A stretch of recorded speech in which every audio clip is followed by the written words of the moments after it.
All right, so we're going to move into the next text message for today. And this particular text message says, This one brand new.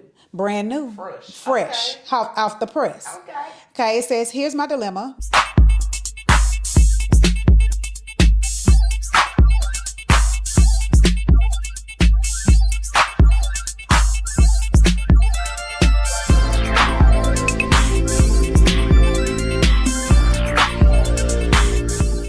Hey y'all, welcome back to the Mystery Line. This is episode 15. I am your host, Jay Corrine, and this is my co-host. The lovely, it's T-Blaze. It's T-Blaze, and she is coming to kind of navigate through some of these topics with me.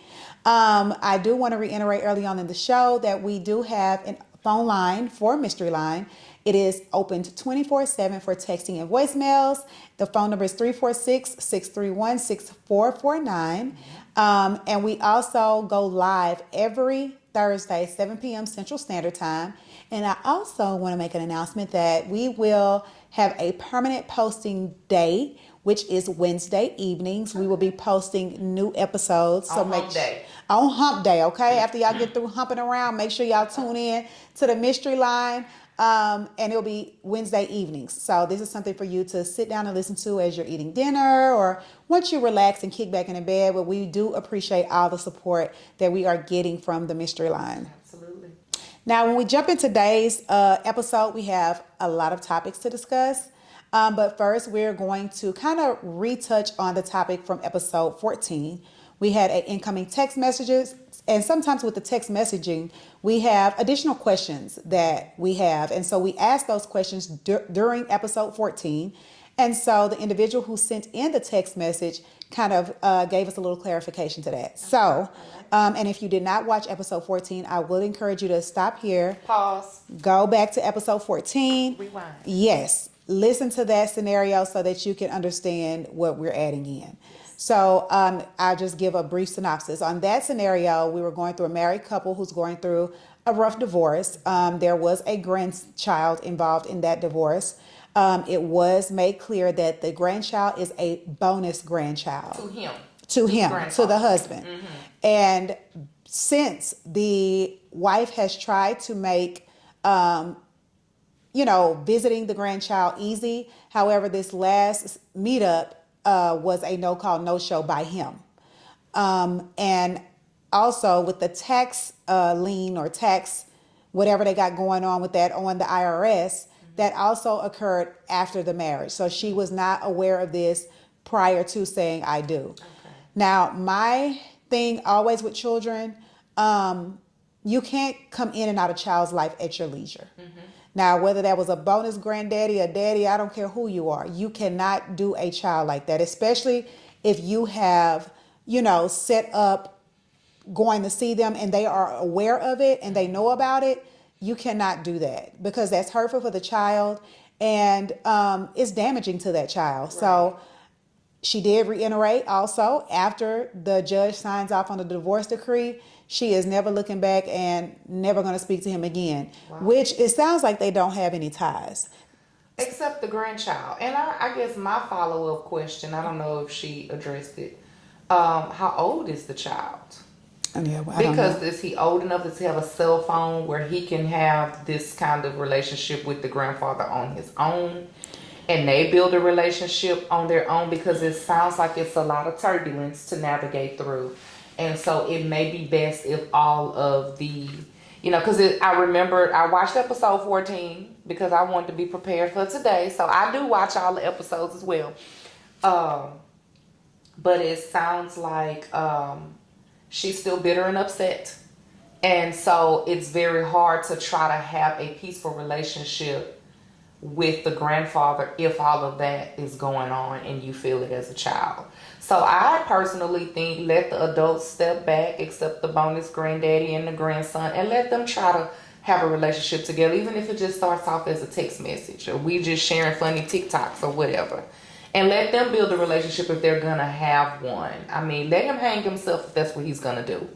Well, I can say that I kind of went through a similar situation with my child and her biological grandmother. Mm-hmm. I would allow her to text my child and tell her when she was going to pick her up and things like that. She told my baby she was coming to pick her up. She even set up with me to have her ready and to meet her at a location at a certain time, in which that particular time, now this is a repetitive situation. Okay. And I was giving her chance after chance. At that time, we met at the location that she stated. She never showed up. Oh, now that's some bullshit. No, we're not doing So I would say, depending on if this is a repetitive routine of his, I wouldn't allow him to continue to, to hurt him and let him down. Yeah. I get if that. this, so at that point, you're going to talk to me, and I will make the arrangements. But I went back and looked. She did not say how old he is. Okay. But I would say he has to be under the age where he can't do this on his I'm own. thinking I don't know why 8 years old sticks out for me. I'm going to say he 8. Okay. Yeah. All right. Just throw a number on out there. Just throw an age out there. He's probably about 8 years old. All right. Well, that's what we're going to roll with. But those were the added details. And I think it's fair. I think if you have given somebody, like you said, enough rope and they have hung themselves, so be it. Yeah. Yeah. So That's unfortunate. it's So unfortunate. We hope y'all work through that. And if not talking to him ever again is your stance, then so be it. Stick to it. Love him.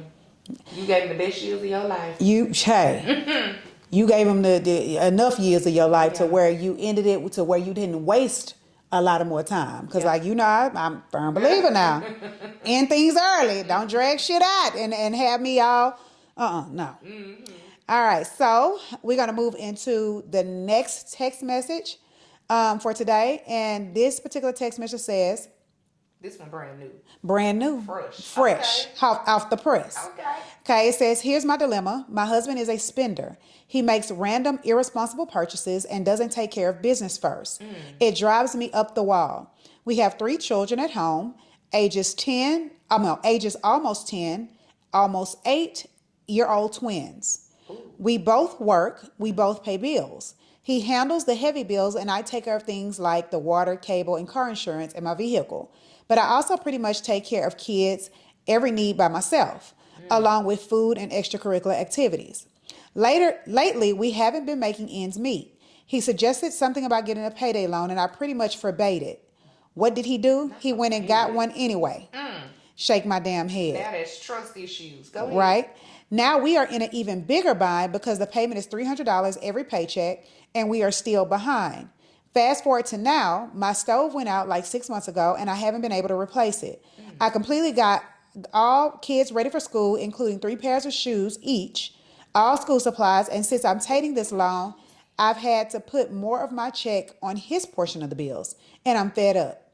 School is starting, and I'm down to crumbs in my pantry. I need to stock up for the school lunches and can't. What should I do? How can I make him more responsible? You can't, baby.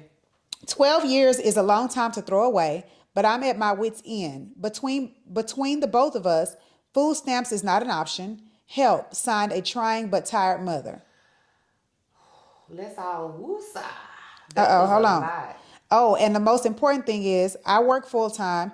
I have a small business and I'm a notary to pull in all funds that I can. He only works one job. I feel like shit. If I can hustle, why can't you? He spends his time at the gym and on podcasts. Woosah. That was a lot, sis. That's a lot. 3 pair of shoes per child? Shit, we do. I don't know how many pairs of shoes you buy for your children for school, but you buy 3 pairs of shoes? Yeah, she probably good. Shit. I feel like I ain't. You been robbing the kids. I've been robbing the kids. But kudos to you for being able to do that, because I feel like moms do the hard things. We do what needs to be done no matter what, because we ain't letting those kids suffer. You ain't gonna be able to teach that husband a goddamn thing. 12 years, I don't know how long he been doing this, but it sounds like he been doing this for a long time, and it has caught up with y'all, unfortunately. If you want, you know what I'm gonna say, the T word. Have y'all tried therapy? Big T. Have y'all tried therapy? Because it sounds like y'all need to go through therapy together if he's willing to. Now, if he's not willing to, that's your first red flag that this shit ain't gonna work. I'm pretty sure you've talked to him because you're talking to us. So I'm pretty sure you definitely are at your wit's end. I think continue to have a conversation and show him the fucking bank accounts. Because sometimes people don't realize things until you see the numbers. Put those numbers in his face, baby. You've been eating out. You've been at the Piggly Wiggly. You've been going here. You've been going there. You've been eating at Popeyes, Taco Bell. You eating out all 3 meals. I need you to kind of bring it back in because we're struggling. He might not know y'all struggling. You know, because it sounds like you control the money. Well, he has to know they're struggling because he's not even able to give her the portion of his bills that he normally would pay. Does he have a gambling issue? No. So she said that it's a lot of irresponsible purchases, and the payday loan. That payday loan shit. Them payday loans are of the devil. That You hear me? You in the gutter. Don't do it. And those loans too from the bank. What are those? They're like payday loans too. Like the overdraft protection. Don't do that shit neither. Yeah, those payday loans be at 400 and something % interest, and it is designed to help you continue digging a hole till you jump in it and cover yourself. Yeah. But I would say because you are such a hustler, and like Tori said, as a mother, we do what needs to be done, what we have to do. We don't get to clock in and clock out at our leisure and take breaks. So because you do what needs to be done, he's so used to you coming and saving the day. Maybe you should scale back. You should scale back. Get rid of stuff that's not a necessity. Cable. Not cable. Oh no. Hey baby, I ain't got it this month. Let the cable go. Ramen noodles, and get the things that the children need for their lunches. When you go prepare a meal, make them a spread. Hey, we ain't got no pork chops or steak or whatever. Let him feel how it is to be irresponsible with money. But if you continue to provide that safe space, I'm gonna go to baby and baby gonna take care of it, it's gonna be this never-ending cycle. Always be your problem. Yeah, it's gonna be a repetitive cycle, and he is going to continue with the same behaviors that he has been doing. Now, let me also say this. I also know as women, when we are a direct beneficiary of some things, it doesn't become a problem until our toes are stepped on. And when I say that, I'm saying, I guess I'm getting at, when the frivolous spending is being done, are you a beneficiary of some of this stuff? Like, are you getting Are you getting purses and he gets shoes? Or, are y'all going to Steak 48 and eat and, enjoying yourselves? And then when the well runs dry, that's when the complaining starts coming in. And this is just a question. I'm not accusing you of anything. Right. It's just a question. So again, like I said, when we get these text messages, sometimes when my brain starts going, I have additional questions. But in a nutshell, I would start where T. Blaze said, the big T, therapy. Because if you have been communicating your concerns to him and it's falling on deaf ears, maybe you need a mediator to sit in, and where you could take the bank records and kind of show him, look, this is where it's hurting. And we're never going to get 10 steps ahead because of X, Y, and Z. So maybe that is an option for you, but it sounds like that, like you said, you're at your wit's end, but what is the plan that you have devised to get over it? Right. And are there any other issues, or this is the only one? But this is a major issue though, when you're talking about money and you saying, I need food to, for my kids in school to start. I need food for lunches. It's already a big issue. But I definitely agree with having the conversation, talking, therapy, going through the finances. You gotta put that shit in his face. I had to do that this week. I had to do that with the grocery bill. I didn't even realize I was spending so much.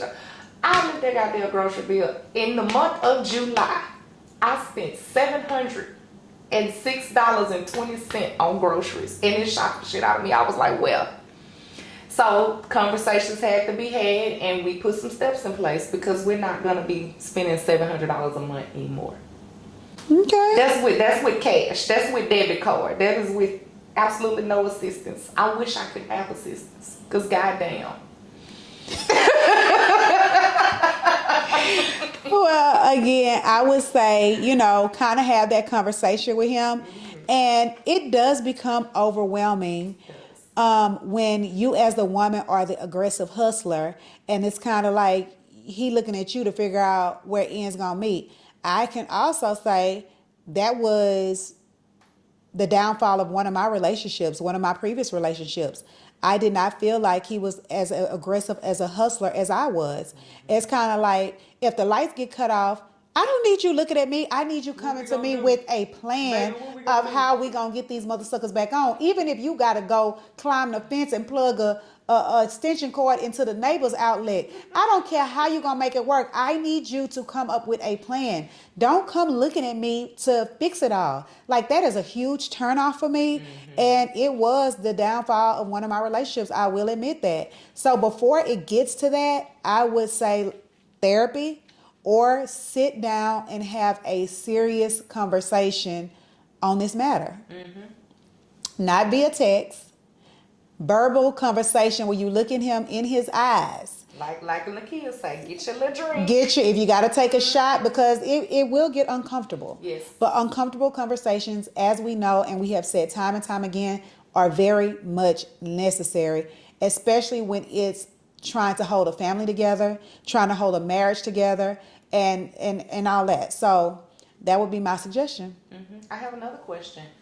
Has he, or have you asked him, would he consider getting a part-time job until y'all dig out the hole? I mean, since he's one of the reasons why y'all are in the hole, I think that would be a good option as well.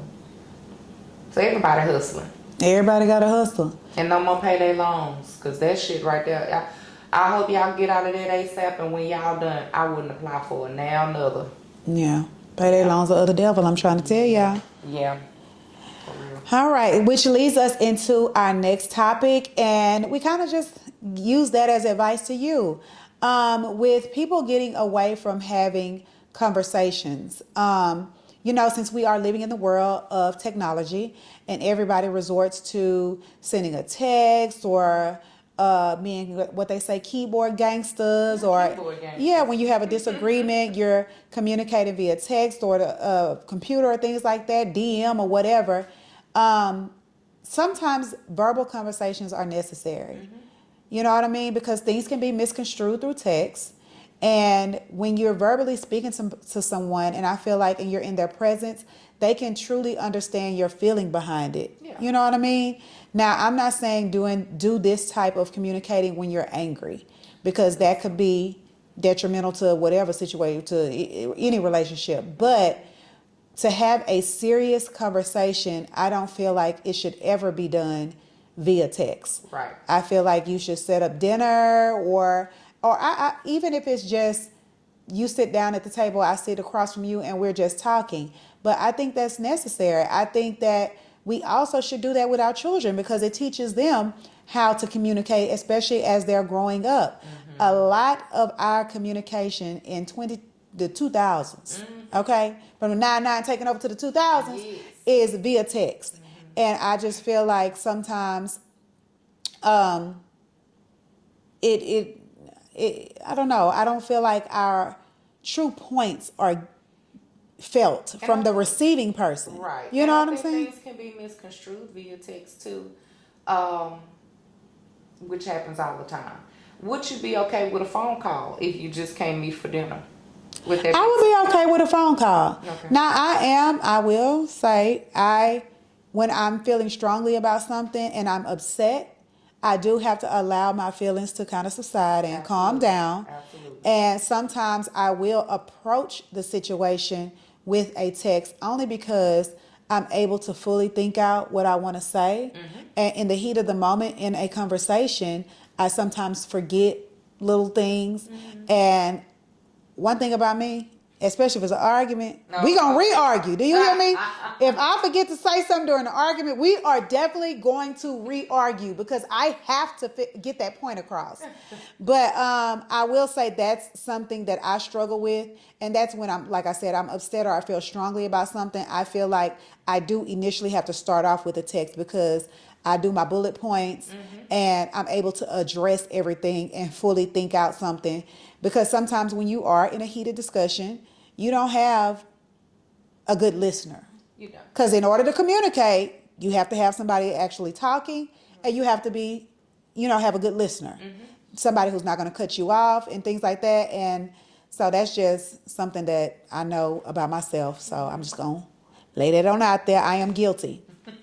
But that's what we wanted to touch on as far as communicating. And I think it applies to across the board. It applies to friendships, relationships, familyship, all that. Not family. Familyship. Okay? But I also want to say that we should go back. I agree with going back to the old way of communication, not just when you're upset or when you have a bone to pick with somebody, but even when you with your family, like you said, in your family ships.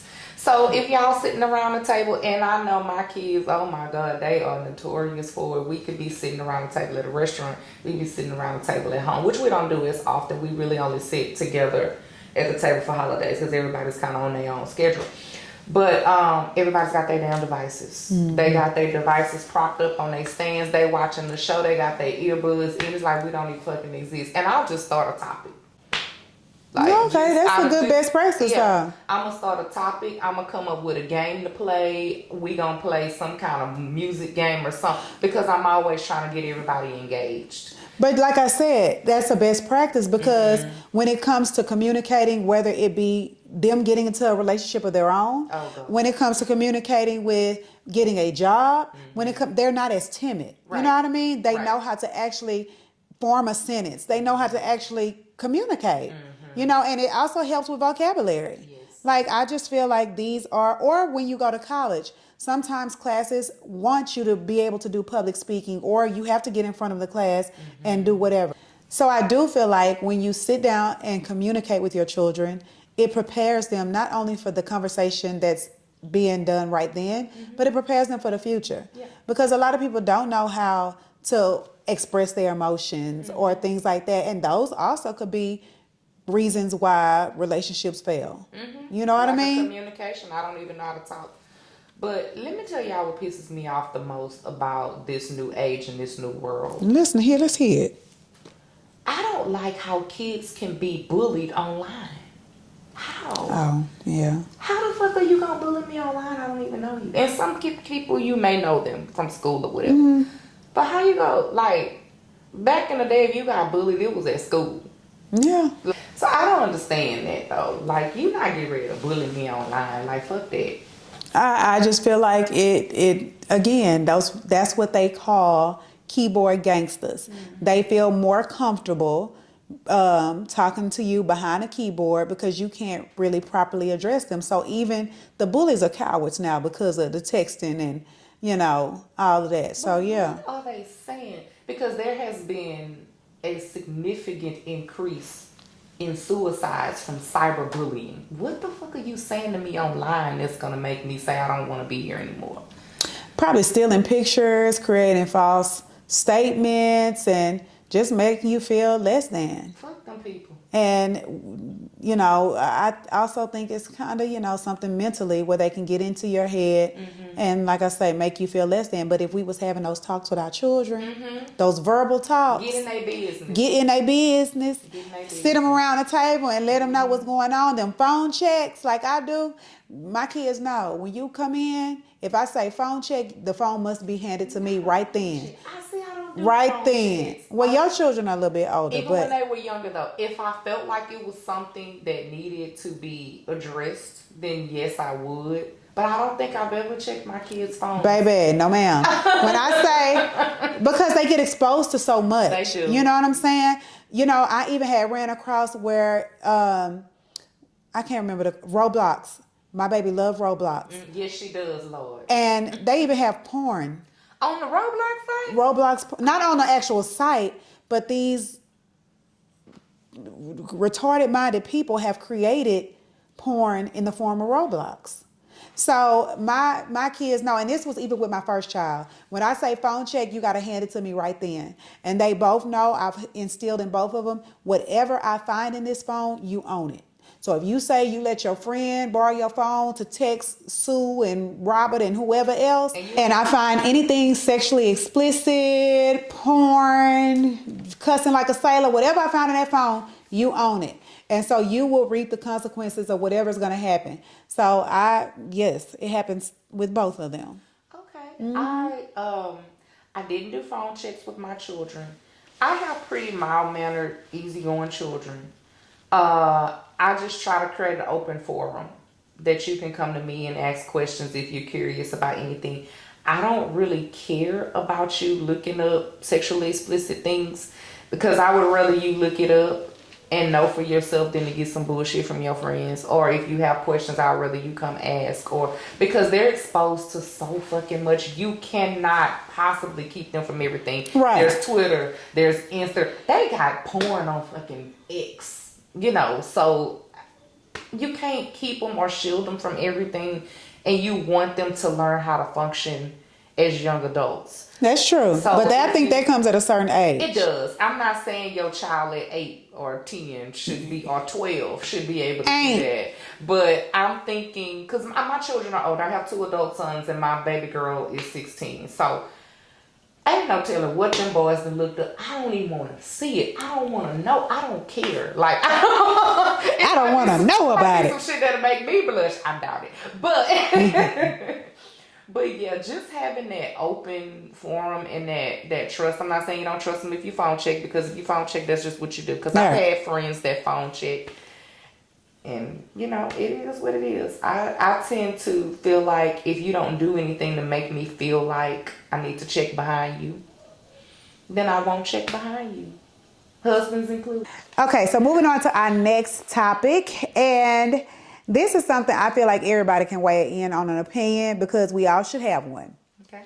All right, so why is it that when men date women that are significantly younger than them, it's a pat on the back, it's a bro, yeah, it's the unk, yeah, whatever, she bad. You congratulating him on a job well done.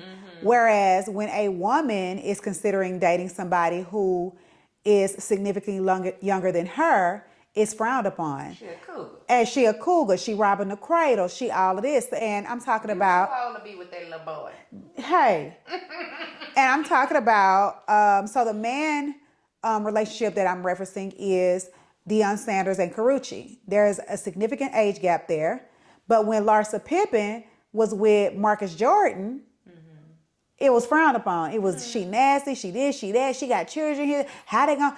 But we don't question that when it's a man talking to a woman. Even with who else had a significantly younger? Oh, Drea. Her baby daddy. And her baby daddy. I think he is like almost the age of her son, her eldest like son. 39, I think it's like 23 and 39 or something like that. Yes. Why is it that we forget about age when it's the man who's the oldest in the relationship, but we tend to want to bash the woman when she go out and find her a younger man? I just don't understand it. I really don't. I think it kind of goes back to history because typically the older man does go for the younger woman. They just do. I don't know why. They immature. They ain't got no experience. And maybe that's why they do. Because they don't want all that mouth that we giving. Auntie giving mouth. And but auntie ain't gonna just sit there and let you tell her everything, or anything. And the little girl might, or the younger lady, might go for whatever you say. All your games. Okay, do you think it's like this? So with a older man going for a younger woman, like you said, they're going to be obedient to whatever the man is going to say. They're going to be able to basically buy her whatever she wants. She don't want much. She don't know much. She's going to be able to perform in the bedroom as much as he could withstand. As much as he can withstand. And that's part of the reason, I don't know, but when a woman goes for a younger man, it's the same thing. It's the train of thought that I can kind of groom him into what I want him to be. He's going to perform outstanding in the bedroom. So we heard.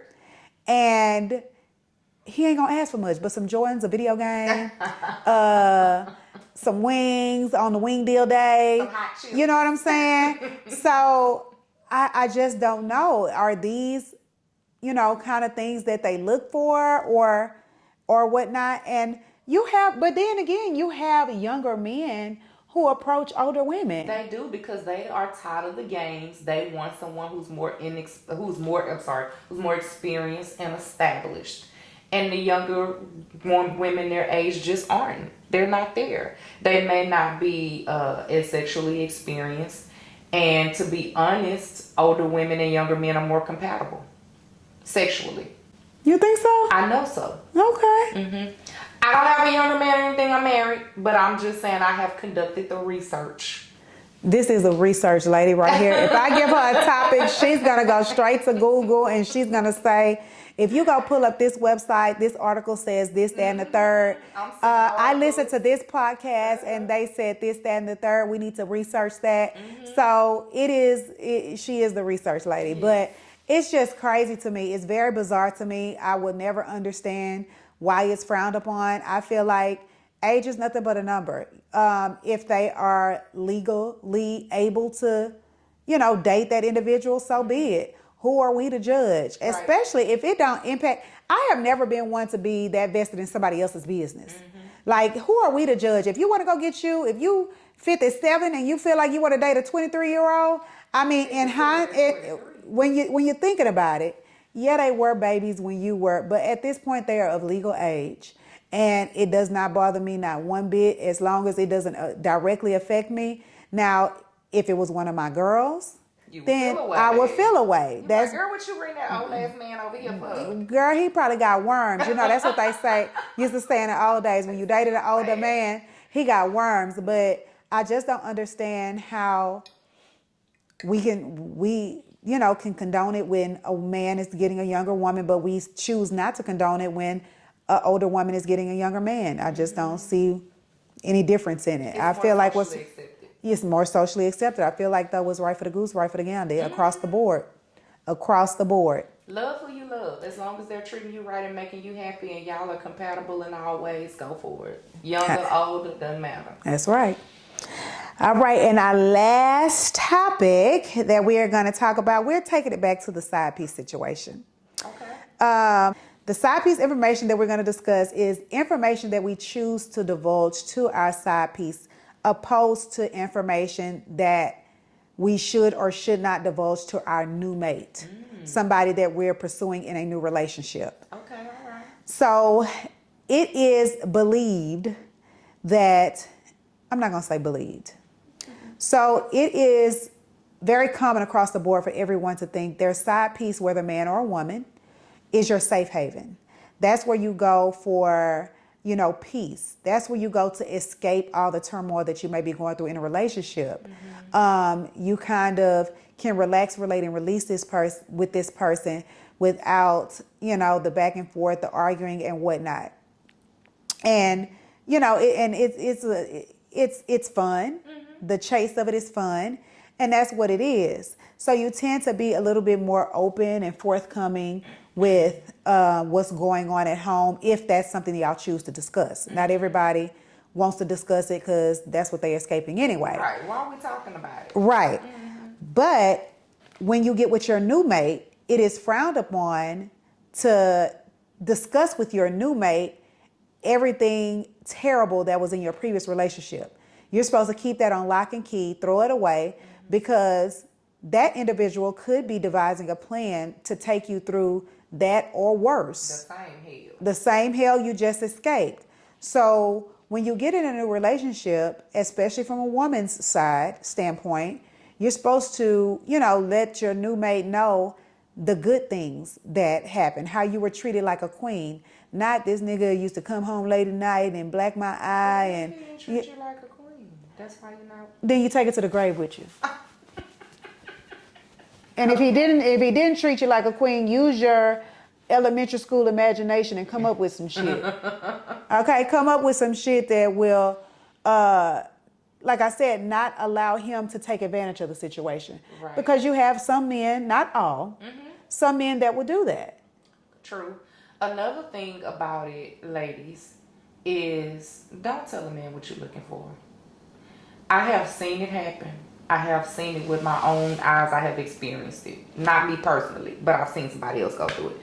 When you tell a man your dream man, this is what I'm looking for. Oh, he got to go to church. He can't smoke. He got to have a good relationship with his mama, good relationship with his kids. He got to look like a porn star. He going to try to be everything to you that he can be until he gets you. And once he got you, he going to be who he is.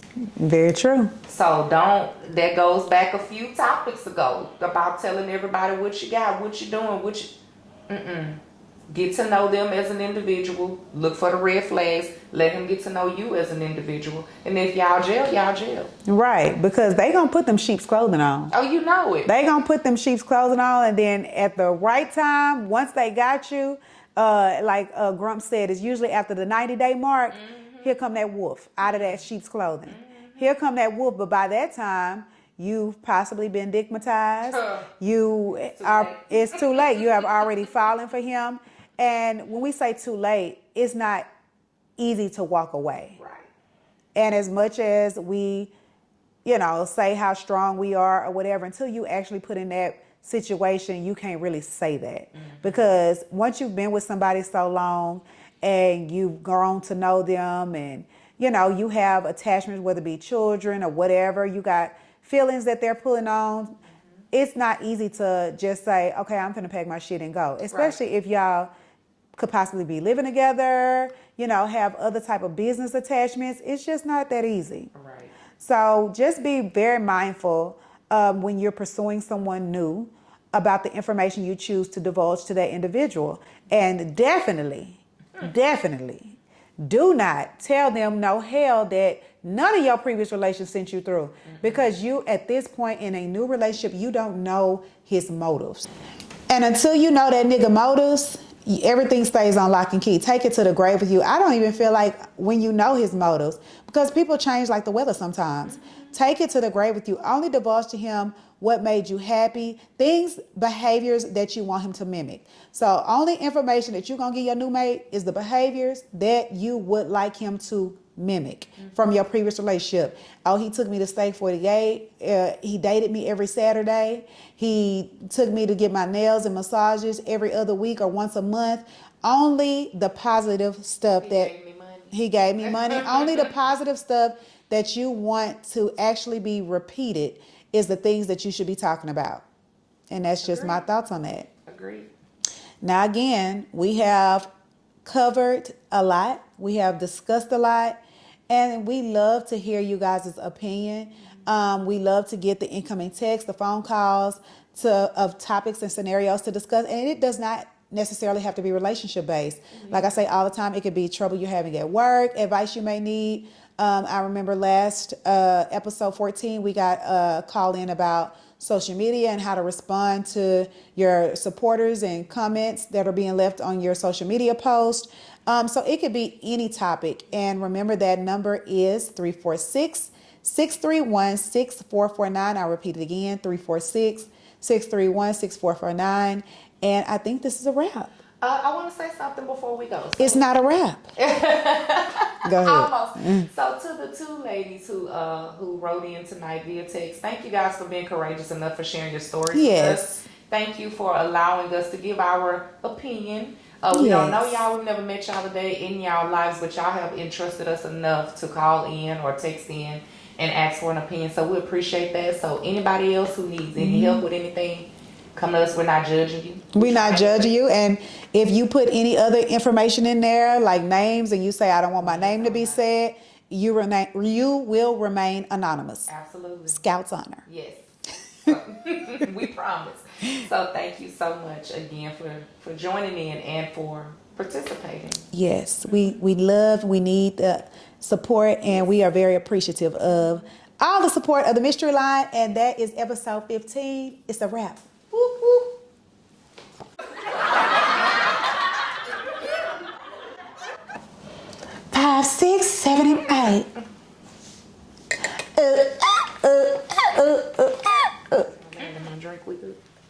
It's your protein. Make the drink taste better. Make the drink taste better. All right, so moving on to Ernie. Who's calling it? Who's calling it?